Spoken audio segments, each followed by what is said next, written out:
Hey guys, Lady Liberty Stacker. It is Sunday, July 15th, 2018. And you probably have no idea what you're looking at, but do they look vaguely familiar to you? Maybe you saw a video showing skillets in that fashion before. Well, some of you that just watched my restoration video on these guys will recognize these. But for those of you that don't recall or did not see that first video that I made last July, I'll reference it in this video. I bought these three skillets, my first vintage cast iron skillet purchase in July of 2017. I went out with my mom one day to a local antique shop, and there were three rusty skillets the guy was willing to sell me, and they were covered with rust. As you can see here, they've been totally restored. They're permanent parts of my collection. Three skillets here. The smallest one is an unmarked skillet. It's a 6.5-inch skillet with the H on there and the handle.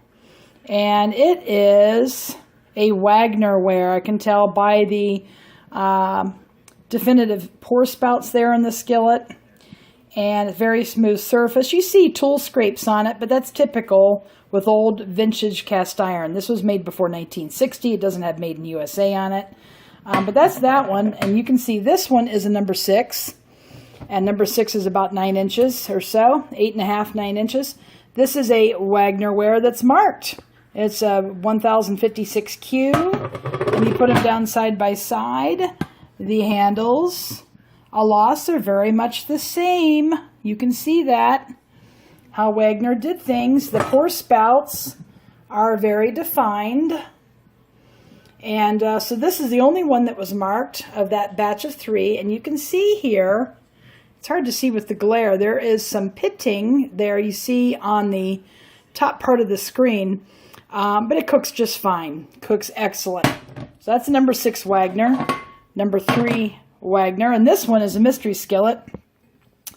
Some people have said it's a Lodge with the raised 8 on the handle, the way the handle is.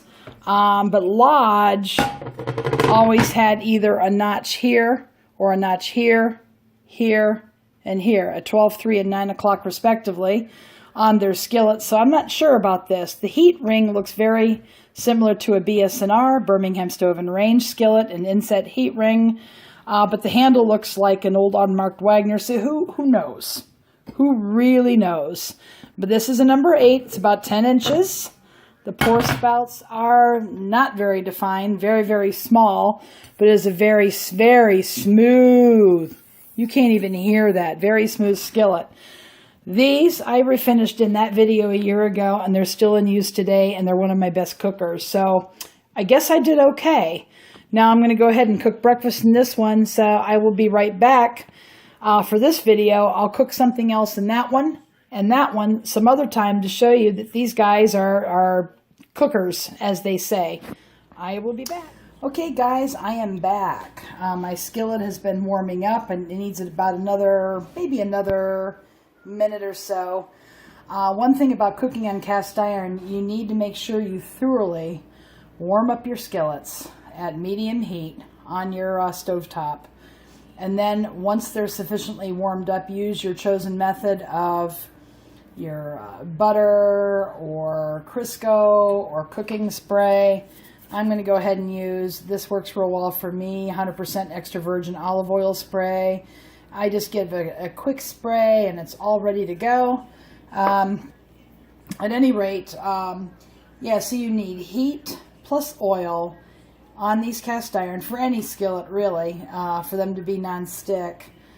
And I like cooking on these old cast irons. So, alright, we should be ready to go. I'm going to make a breakfast sandwich, and I'm just going to use egg beater today. Egg beater has a lot less, like 0 fat in it, so you definitely need to do that.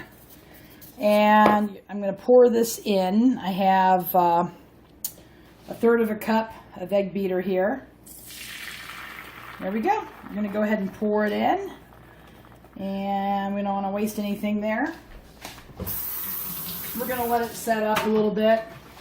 And it's important to let this stuff set up properly so it doesn't stick. You try to remove it too quickly. I'm going to put some cheese, just American low-fat cheese on there. And I have some honey ham. It's Hillshire Farms honey ham without any nitrites or extra salts in there. That's really bad for you. That's why I like the Hillshire Farms. So we're going to go ahead and we're going to show you how I get this going here. We're going to go ahead and shove it from the outer edge as it sets up and get the interior part. And this little skillet is perfect for these breakfast sandwiches. Perfect. And you can see it's not even sticking from the sides. And we're going to go ahead and just kind of work it in as it cooks from the outside. And we're going to go ahead and get the interior around the edges so it cooks up really nice. Okay, and this is a silicone spatula that I find very useful for these. I mean, this gets up probably to 500 degrees, I'm thinking, on the stovetop when you heat it up at medium, or maybe 450. So you want to make sure these don't melt. So I always use the silicone, and you can get these almost anywhere, Target, Walmart, wherever. And now you can see this is starting to cook. You can see it's bubbling there. So we're going to go ahead and add the cheese to it and put that on there. Oops, I'm not sure what that is. Get it off of there. Probably just a crumb. On my toast, I already have my bread ready to go. And we're going to let this kind of melt. And what I'll do is I'll try to push it up there. Sometimes it's kind of stubborn.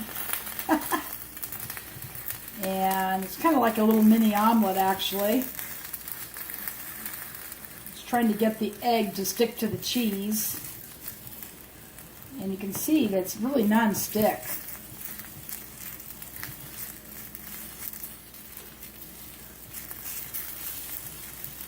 And what I'm going to do is turn around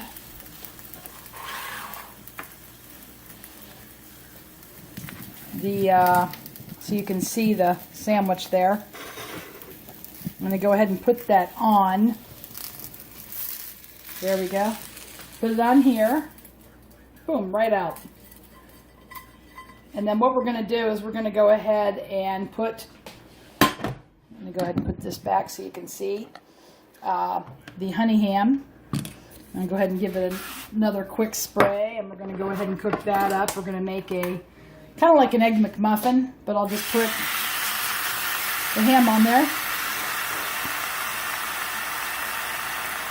Let it cook up a little bit there. And I already have my sandwich bread prepared before I did this, so I can show you one of my favorite breakfasts. And I just like to brown it off a little bit. It's very low in fat. This is the Hillshire Farms. I'm going to go ahead and set that there. And I do like to soak up the extra fat that comes out of the ham. Try to make it as healthy as possible. I use a low-fat mayonnaise that has olive oil in it. And just, ways to eat traditional favorites with a little lower fat content. I'm going to get it from this side and just want to brown it off just a little bit. And we're going to make our sandwich. And this skillet is just perfect for that. I have 3 of them. I've got this one. It's an unmarked.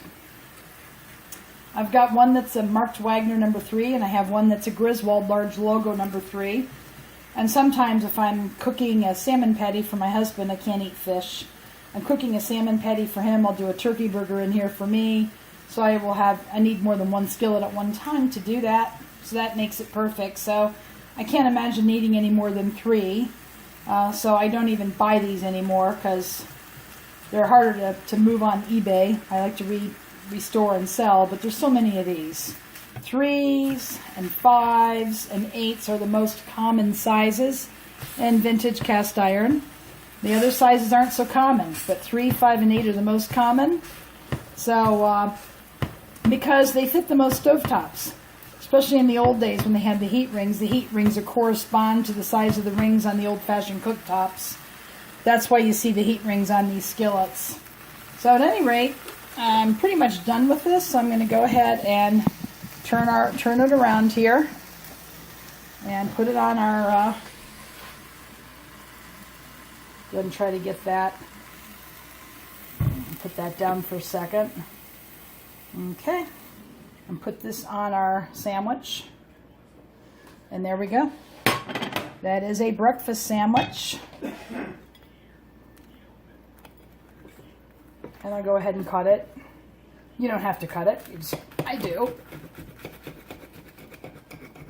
And voila, bon appetit. There it is. A breakfast sandwich to enjoy. So anyway, guys, thanks for watching. And go make it a great day.